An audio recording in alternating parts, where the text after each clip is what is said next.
Merong memo kayo na hindi malinaw sa motorista. Ito yung Temporary plates. temporary plates and improvised plates. Yung improvised plates asset, malinaw sa taong bayan. Halimbawa, katulad ng kotse ko, may nabigay na yung plaka. Nawala, nasira, malabo na, magre-request ako sa inyo ng replacement.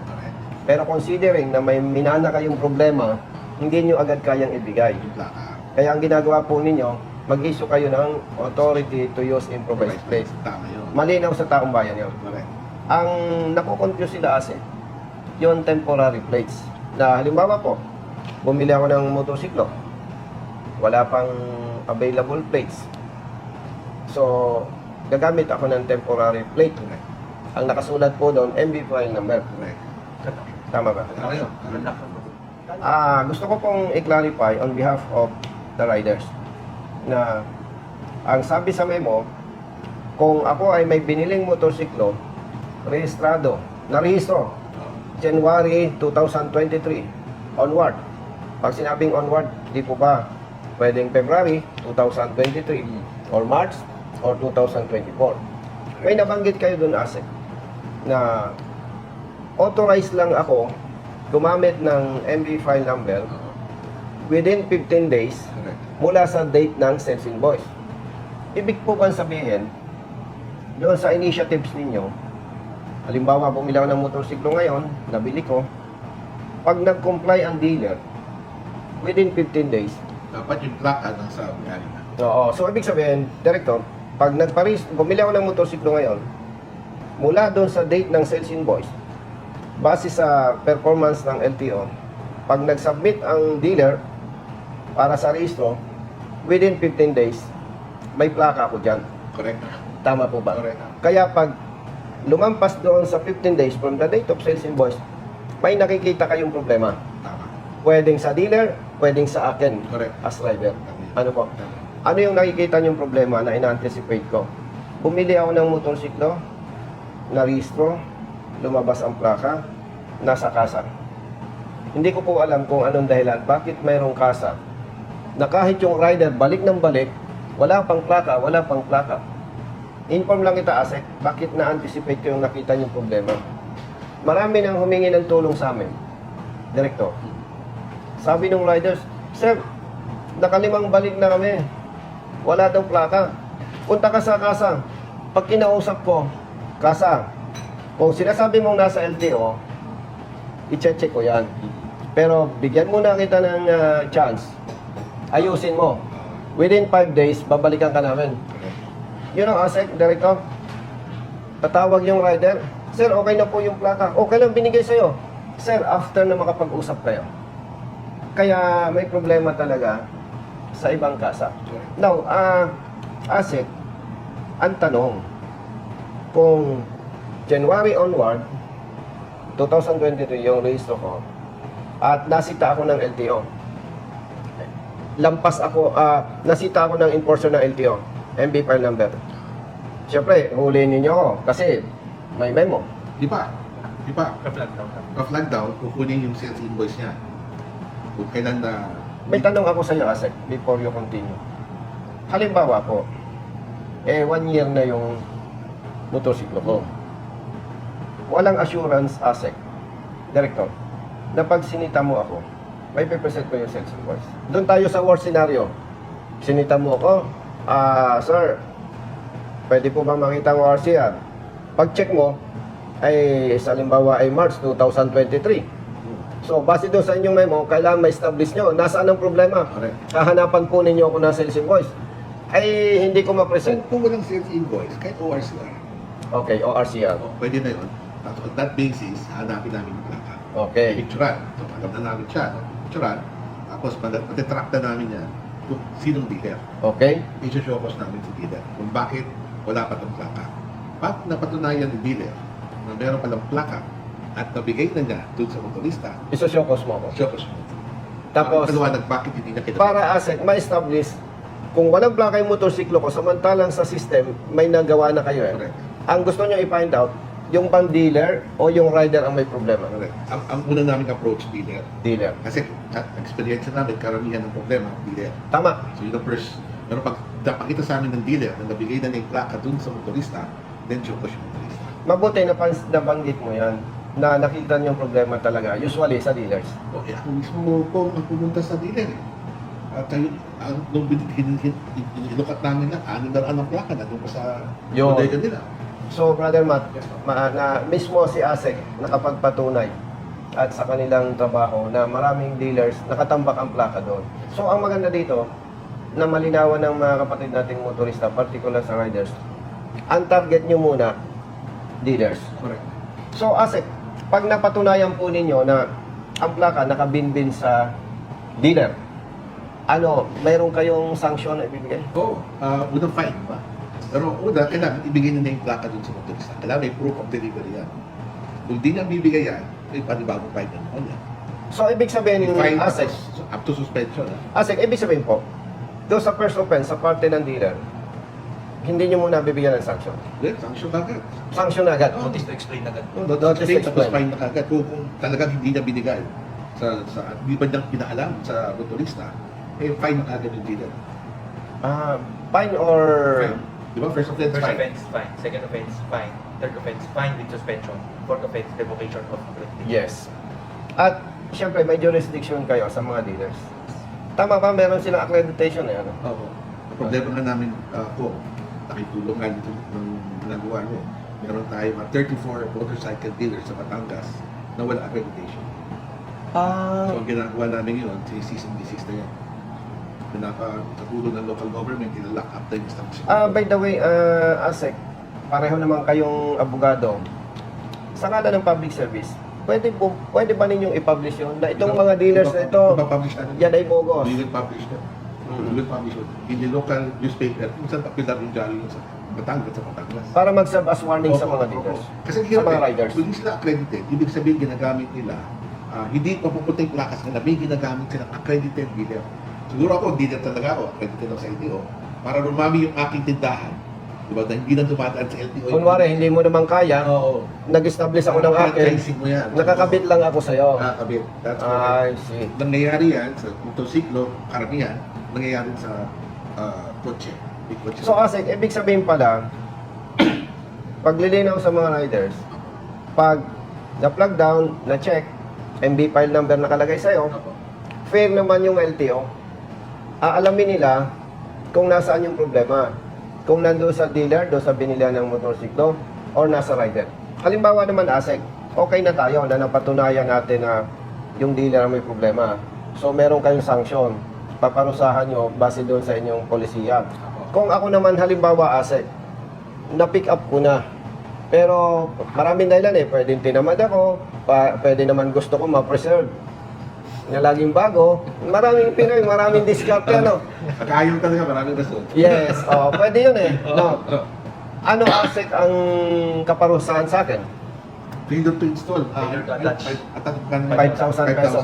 Ayun. At least papaliwanag niya mabuti kung bakit hindi niya na-attach. Siguro bago kuha lang niya, at nagkataon lang na pauwi na siya, nandun pa siya nahuli. Maja-justify yun doon sa date. Date. Correct, correct.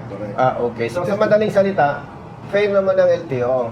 Kaya maganda na malinawan ito ng mga riders. Kasi ang dating sa riders, may problema kami sa kasa. Bakit kami ang dapat parusahan? So malinaw yon. Kasi minsan kasi ASEC yung memo, hindi mo kayang ilapat lahat doon yung pinag-uusapan natin. Maganda nga itong pagkakataon ko. Thank you very much. Itong opportunity na to. Kasi hindi man namin pwede explican lahat. Hindi mo naman kaya i-detalye lahat. So linawin natin ASEC, no? Mula January 2023 onwards, pag may motorsiklo ka, authorized lang yung MB file number sa plaka, 15 days mula doon sa pagkabili. Ibig sabihin, sa initiatives ng LTO, within 15 days, naiilabas nila ang plaka. So, fair naman ng LTO, kung hindi nakakabit yung plaka mo, na huli ka o nasita ka, aalamin nila kung nasaan yung plaka. Pag ang plaka ay nasa kasa, paparusahin sila ng LTO. At kung nasa parte naman ng rider at napatunayan ng kasa na na-receive na niya, papatawan tayo ng 5,000 pisong multa, which is tama naman dahil may Pero pagkapagdad. muna siya. Due process. Ito-showcase para may kumidepensa siya kung bakit hindi niya Yes. baka mali naman yung kwento ng dealer Tama. So, wish focus muna siya. Pag hindi na natutunan, hindi na ma-explain ka mabuti, doon lang siya pa-find ng 5,000. So yon, nilinaw ni Asek. Pag sinabi ng dealer, nasa rider na, iimbitahan ng rider para magpaliwanag. Pag nakita ng LTO, valid yung dahilan, hindi kayo papatawa ng 5,000 multa. So sa madaling salita po, napakalinaw, hindi basta sila magpapataw ng parusa sa dealer, ganon din sa rider na mahuhuli na inaakala nilang may paglabag. Yun yung tinatawag po na due process. So, ibig sabihin, wala po tayong dapat ikatakot. Kakampi natin ang LTO chief at saka yung director. Kaya, walang dapat tayong ipangamba. Basta tama po tayo. Tama po yun. Tama po yun. Ang dami ko nang nahinging pabor sa'yo. Ay sus, ito malaking bagay sa amin ito po. Napapaliwanag namin mabuti kasi hindi naman pa araw-araw na ganito. Hindi, tsaka Asek. Marami mong follower at Asek. bagay sa amin yan. Asek, kaya alam ko, busy ka. Kaya si director ang aking laging kinakausap muna. Hingi ako ng appointment sa'yo. Kasi, araw-araw may tawag sa opisina patungkol dito. So, balikan ko naman, Asek. Yung December 2022, paatras, dahil hindi kayo si Superman, yung minana ninyong problema sa plaka, hindi ninyo kayang ibigay ng bultuhan o maramihan, allowed yung MB pan number, temporary Allowed plate. po yun. Allowed pa. Allowed yun, ano? Oo, kasi nga naman, paglilinaw, sa parte ng LTO, yung minana nilang problema, hindi nila kayang ma-resolve ng bigla-bigla, kaya considerate sila na December 2022, paatras, kung talagang wala pang plaka, hindi kayo mahuhuli. Provided, malinaw yung MB file number do sa temporary plate. Ano po? Opo. Opo. Opo. So, ayos. Kasi 12 million yung binana natin na backlog sa Bato Sector. Ang hirap. 12 million. Nabawasan na rin natin ng 3 million after 1 year. Pero at least, after 1 year, 3 million na nabawas. More or less, 3 million ang bawas natin. At hindi ito masyadong maramdaman ng motorista. Kasi nga, ang daming nakabinbin sa dealers. Alam ninyo yun? Yun ang problema. Kahit ilabas namin ng plaka, naiipit sa dealer. Aminado naman yung dealer na nasa kanila. So, pinakausap namin ng dealer talaga. Bibigyan namin ng tali. At pag kayo nahuli, kasi siya, ay, Ganito na lang, Asek. Siyempre, partners tayo.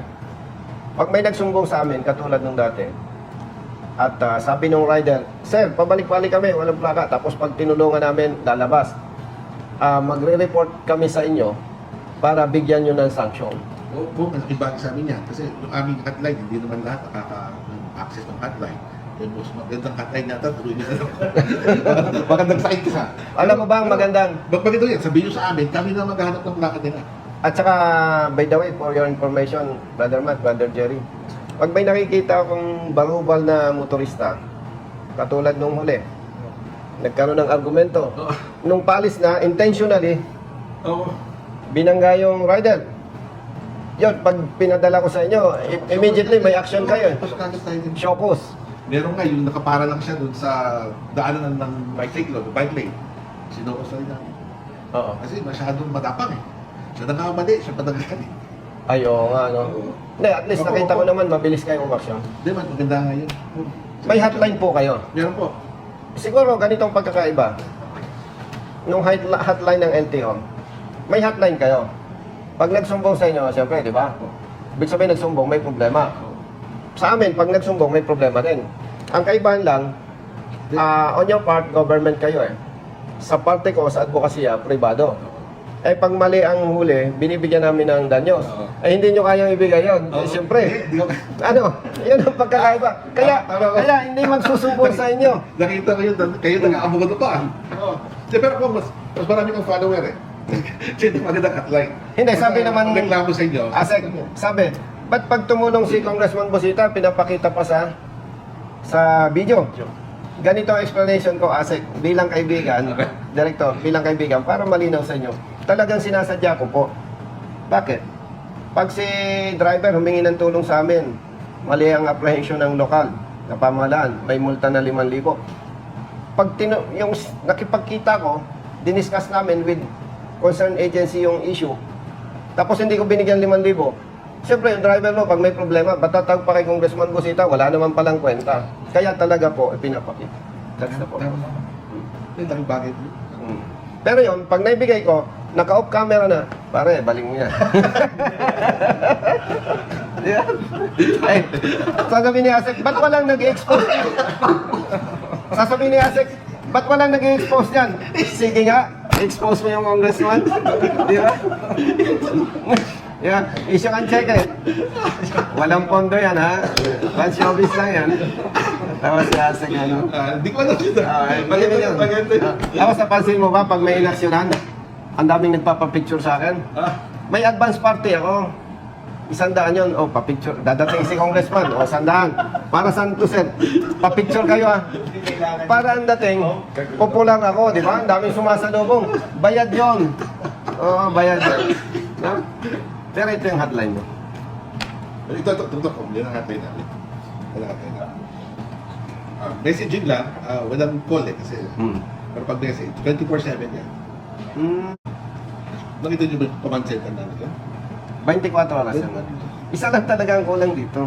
Pag nagsumbong sa'yo may problema, yung pera ang issue. Diba? Wala. Yeah. Eh, ang problema kasi nga, government kayo. Mga paper license. May nilapit din kasi si Kong dati na paper license. Pwede po dito, idulong po nila dito para may paprint na po yun. Ang ginagawa namin po, kung sila pipili, paper license, dito na i-print. Tapos, papapalam namin sa kanya, you can pick it up at Codong District Office. O gusto niya, pa-courier na lang. Pipili siya ng courier kung sino gusto niya. Kasi pati wala siyang problema. Ang gusto ko lang sa inyo, basta may dinulog at tama ako. Hindi ka nagdadalawang isip. Naghihintay ka ako ng mali para makakomment ako. Kaya kinect ko yun, yung sa non-pro, yung sa student drivers. Kasi nagduda ako, talagang pro yan eh, di ba? Dati kinect talaga eh. Tama pala. Eh, syempre, ang head ng LTO, abogado. Ang executive director ng LTO, abogado. Pag sumablay ka dyan, yari ka. Pag in-interview yan ng media, yari ka. Pag siguro nag-aaral eh. Kaya di kami makaligtas eh. Ah. Bob, thank you. Thank you, sir. Till next time. Oo, thank you.